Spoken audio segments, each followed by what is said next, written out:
Pizza versus butterbeer. Beach versus roller coasters. That's exactly how it feels choosing between a Caribbean cruise and Universal Studios Orlando.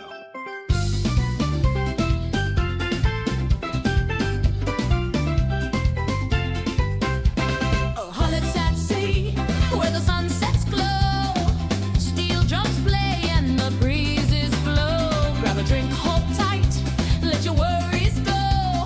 It's Holletts at sea, let the good times show. We're Adam and Mary from HollettsAtSea, and this week we did the math so you don't have to. Spoiler, it could save you almost $2,000 on one of these vacations. So we're going to compare an MSC cruise and Universal Studios in Orlando, the price difference for two adults and two teenagers.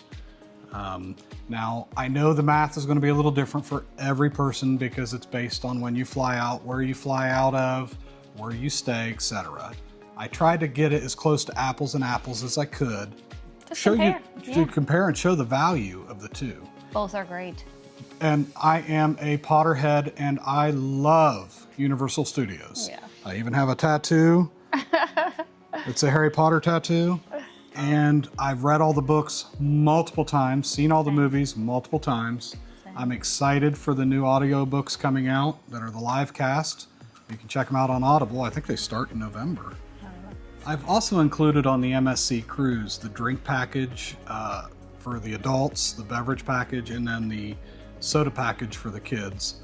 So to make it a nice vacation for both. And then the Universal is staying on Universal, you're staying on the resort, and I included a shuttle from the airport to there and a shuttle back to the airport at the end. Because most of the time when you're there, you are probably not going to leave. It's a possibility you could, but there's always Uber and Lyft. I am all for cruises. I also do love Universal, but I am going to try to persuade you that cruises are the best deal. You have, for one, this is my main thing, is for a mom, I go on a cruise. I literally don't have to do anything.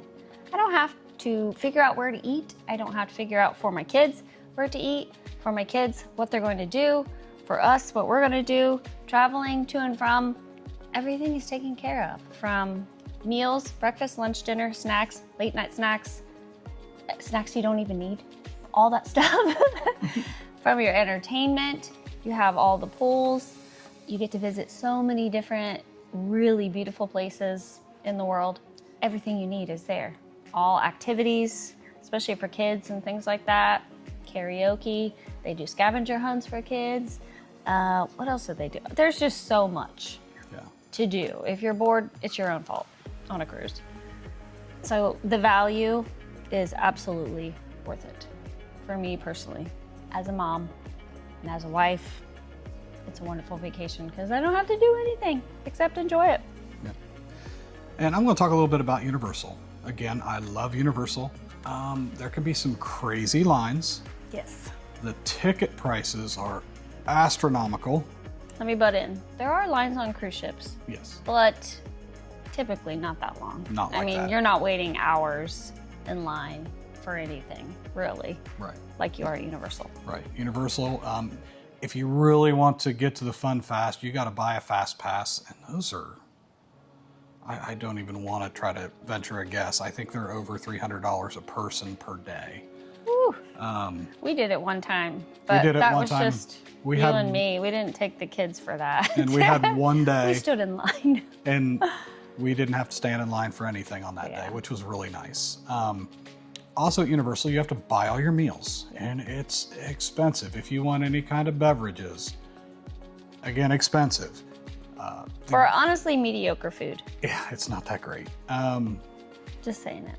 And your legs, you're going to start chafing, and then you're always constantly worried about where the kids are, where to meet up. You're tired. I mean, just completely beat at the end of the day.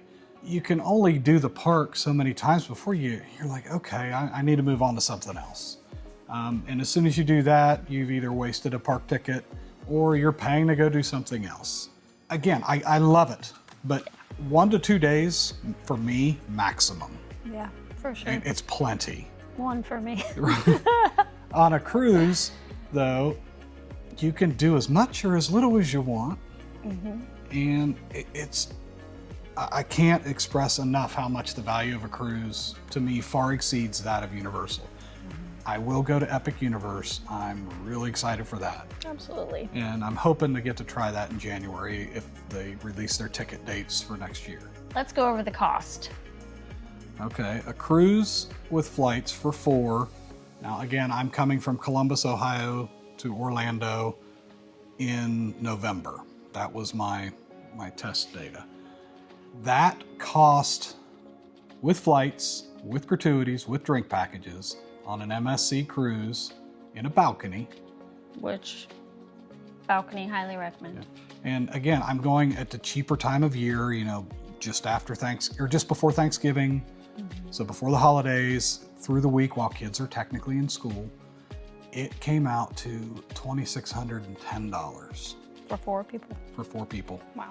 Then I looked up the same time frame in Universal. Now Universal was an extra day and longer than a cruise. It was a 6-day as opposed to 5-day. With flights from Columbus, with the tickets. Now you did get early admission because you're staying on the resort. That came out to $4,800. That's not an exaggeration. I've paid very close to that before but it was 3 teenagers. And we didn't stay on a resort. I did a lot of cost savings. And that's not eating breakfast, lunch, and dinner. Extra coffees and things like that. Yeah, so they had to buy their own coffees, things like that. So that Universal trip adds up a lot. It really does. And you could ask any of my children, they've been to both Universal and they've been on cruises. They love Universal. They ask to keep going back, but I'm not paying for So it. we often say, would you like to go on a weekend to Universal or a week-long cruise? Which would you like to do? They always choose cruise. Right. And it's just a lot easier to keep track of the kids on a cruise. You don't have to entertain them. Yeah, and- the value, dollar for dollar, I cannot beat a cruise. yeah. Which one would you choose? A floating resort with endless sunsets, beaches, or Roller coasters, yeah, lots which of roller one? coasters, or Hogwarts and Harry Potter. Yeah, magical world. Yeah, it is very magical. But comment below, tell us what you would do. Yeah. So if you got anything out of this video, please give us a big thumbs up, like this video, share it with someone who wants to go to Universal or take a cruise, or if they're trying to decide. And comment below. Also, please subscribe, because we're getting close to 1,000 and we'd really need your help to get there. And we appreciate everything. And you can get one of these shirts at HollettsAtSea. I'm going to put a Linktree QR code up here. Links to many, many resources, along with a drink package calculator to let you know whether or not it's a good deal for you. And next week, we're going to go over cruises and how they suck you in and oversell and upsell on cruises and the psychology that they use against you and how you can combat it. So tune in next week for that one. And again, we thank you so much for joining us here at HollettsAtSea, and we'll see you next week. Bye. Bye.